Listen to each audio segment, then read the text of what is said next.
Hey guys, in this video I'm going to show you how to log into your Wi-Fi router. If you find this video helpful, please consider to like this video and subscribe to my channel. In saying that, let's just jump straight into the video. Okay, so step number one is connect to your router. So make sure your phone, laptop or PC is connected to the router Wi-Fi. Then from here you want to open up a web browser. I'm going to use Google Chrome for this. Now next step is to enter the router's IP address. So it could be one of the following.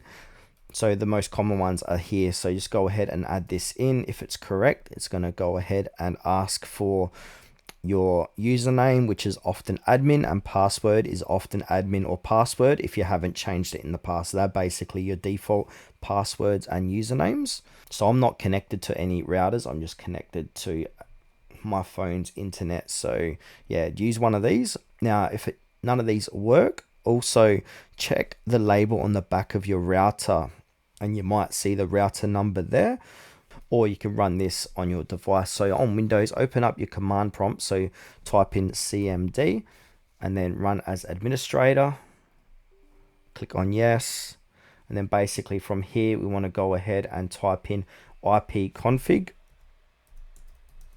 then hit enter, and then look for the default gateway system. Now if you're on a Mac, we can go to system settings, network, your connection and details, and then jot those numbers into a web browser, and then either use admin, and your password is usually admin or password, or the printed label that's on your router.